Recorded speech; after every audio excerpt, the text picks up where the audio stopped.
ሰላም ጤና ይስጥልን እንደምን አላችሁ የቻናላችን ተከታታዮች ዛሬም እንደተለመደው ለእናንተ ጤና ጠቃሚ ነው ያልነውን አንድ ጉዳይ ይዘን ብቅ ብለናል። በዛሬው ጥንቅራችን ታዲያ ቀይ ስር ለጤናችን የሚሰጠውን ጠቀሜታ እንመለከታለን።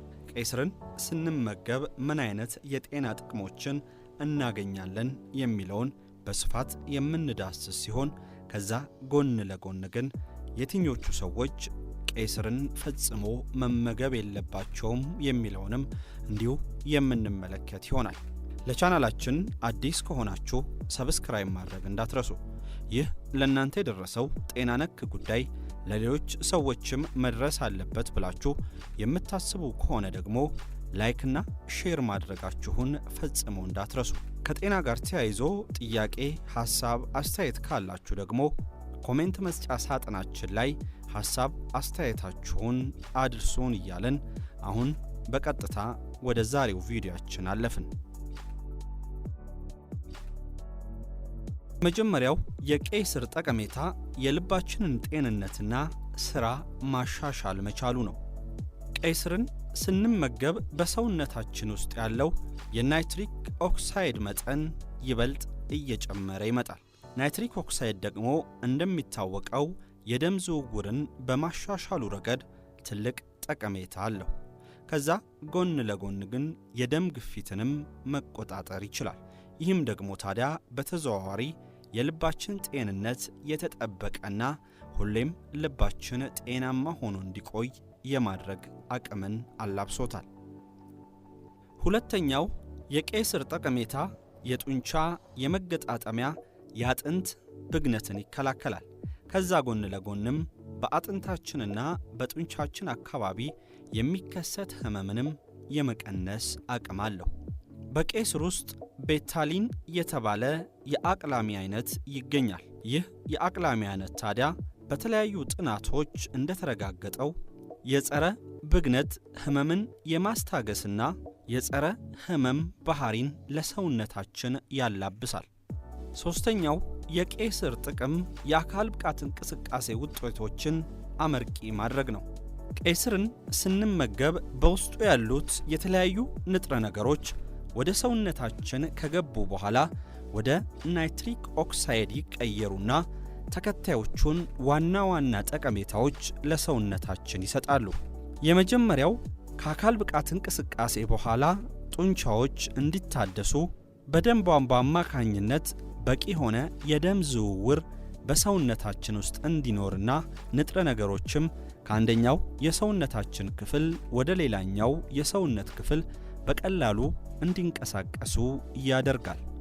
የሰውነታችን የኃይል ምንጭ የሆነውን ማይቶኮንድሪያን በማነቃቃት ሰውነታችን ቀኑን ሙሉ ኃይል ይዞ እንዲቆይ ያደርጋል። ካልሲየም የተሰኘው ንጥረ ነገር ወደ ጡንቻዎቻችንና ወደ መገጣጠሚያችን በቀላሉ እንዲገቡ በማድረግ ከስፖርታዊ እንቅስቃሴ በኋላ የሚሰማንን ህመምና የመገጣጠሚያ ችግር እንዲቀረፍ ያደርጋል።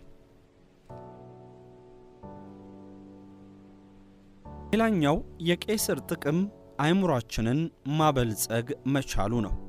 ፋቲ አሲድ የተባለው ንጥረ ነገር ለአእምሮ እድገትና ለአእምሮ ጤና እጅግ በጣም አስፈላጊ ነው። በቀይ ስር ውስጥ ይህ ንጥረ ነገር ባይኖርም በቀይ ስር ውስጥ ያለው ናይትሪክ ኦክሳይድ ግን ከፋቲ አሲድ ባልተናነሰ ለአእምሯችን ጤና እጅግ በጣም አስፈላጊ ነው የሚሉ ጥናቶች ከዚህ በፊት ወጥተዋል።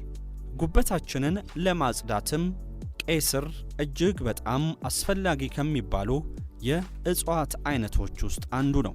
ቀይ ስርን በምንመገብበት ሰዓት ጉበታችን ውስጥ ያሉት የተለያዩ ቆሻሻዎች ወደ ውሃነት ተቀይረው በቀላሉ ከሰውነታችን እንዲወጡ የማድረግ አቅምን ተላብሷል። በተጨማሪም ጉበት በውስጡ ያሉ የተለያዩ አላስፈላጊ ንጥረ ነገሮችን በውሃና በተለያዩ መልኮች ከሰውነታችን ለማስወገድ ጥረት በሚያደርግበት ሰዓት የሚፈጠሩ ለሰውነታችን እጅግ ጎጂ የሚባሉ ኤንዛይሞች በቀላሉ ከሰውነታችን ውስጥ እንዲጠፉ የማድረግ አቅምንም ቀይ ስር ተላብሷል። ክብደትን ለመቀነስና ለመቆጣጠርም የቀይ ስርን ያክል እጅግ በጣም አስፈላጊ ንጥረ ነገር የለም። ቀይ ስር በውስጡ ከፍተኛ የፋይበር መጠን አለው። ከዛ ጎን ለጎን ግን አነስተኛ ካሎሪ ካላቸው እጽዋቶች ውስጥ አንዱ መሆኑን ተከትሎ ክብደትን ለመቆጣጠር በተለይም ክብደትን ለመቀነስ እጅግ በጣም አስፈላጊ ነው። ሌላው የቀይ ስር አስፈላጊና እጅግ ወሳኝ የሚባለው ጥቅም ካንሰርን የመመስረት ዕድልን ዝቅተኛ ያደርገዋል። ቀይ ስር በውስጡ ባለው አቅላሚ አማካኝነት በሰውነታችን ውስጥ የሚፈጠሩ ጎጂ የሚባሉ ራዲካሎችን በቀላሉ ማስወገድ ይችላል። ይህም ታዲያ ካንሰር ከመከሰቱ አስቀድሞ በቀላሉ ከሰውነታችን እንዲወገድና በካንሰር የመያዝ ዕድላችንም አነስተኛ እንዲሆን የማድረግ ብቃት አለው።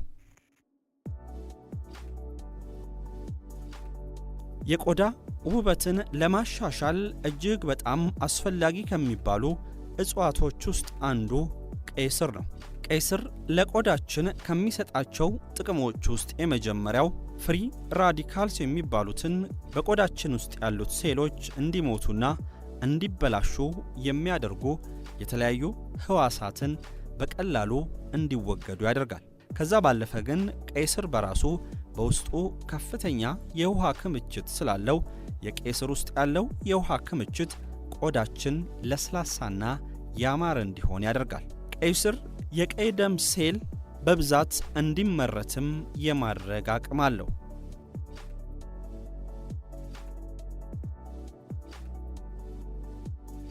በመጨረሻ ደግሞ የቀይ ስር ዋና ዋና ጥቅሞችን ከተመለከትን በኋላ የምንመለከተው ቀይ ስርን እነማን መመገብ የለባቸውም የሚለውን ይሆናል። ቀይ ስር ዓለም ላይ ከሚገኙ እጽዋት ሁሉ አብዛኛው ሰው በቀላሉ ሊጠቀማቸው ከሚችሉ የእጽዋት አይነቶች ውስጥ ይመደባል። እንደዛም ሆኖ ግን ከዚህ የሚከተሉት የህብረተሰብ አካላት ቀይ ስርን በተቻላቸው መጠን ባይጠቀሙ ይመከራል። የመጀመሪያው የኩላሊት ጠጠርና ተመሳሳይ ህመም ያለባቸው ሰዎች ናቸው። ከፍተኛ የአይረንና የቀይ ደም ህዋስ ቁጥር ያጋጠማቸው ሰዎችም ቀይ ስርን ባይበሉ ይመከራል። ዝቅተኛ የደም ግፊት የተከሰተባቸው ሰዎችም በተቻላቸው መጠን ቀይ ስርን እንዳይበሉ ይመከራል። የተወደዳችሁናም የተከበራችሁ የቻናላችን ተከታታዮች ቀይ ስር ለጤናችን የሚሰጣቸውን 9 ዋና ዋና ጠቀሜታዎች እንዲሁም የትኞቹ ሰዎች ቀይ ስርን መመገብ የለባቸውም የሚለውን የተመለከትንበት የዛሬው ቪዲዮአችን በዚሁ ተጠናቋል። ለቻናላችን አዲስ ከሆናችሁ ሰብስክራይብ አድርጉ። ይህ ለእናንተ የደረሰው ጤና ነክ ጉዳይ ደግሞ ለሌሎች ሰዎች እንዲደርስ የምትፈልጉ ከሆነ ላይክና ሼር ማድረጋችሁን ፈጽሞ እንዳትዘነጉ እያልን የዛሬውን ጥንቅራችንን በዚያ በቃን። ሰናይ ጊዜ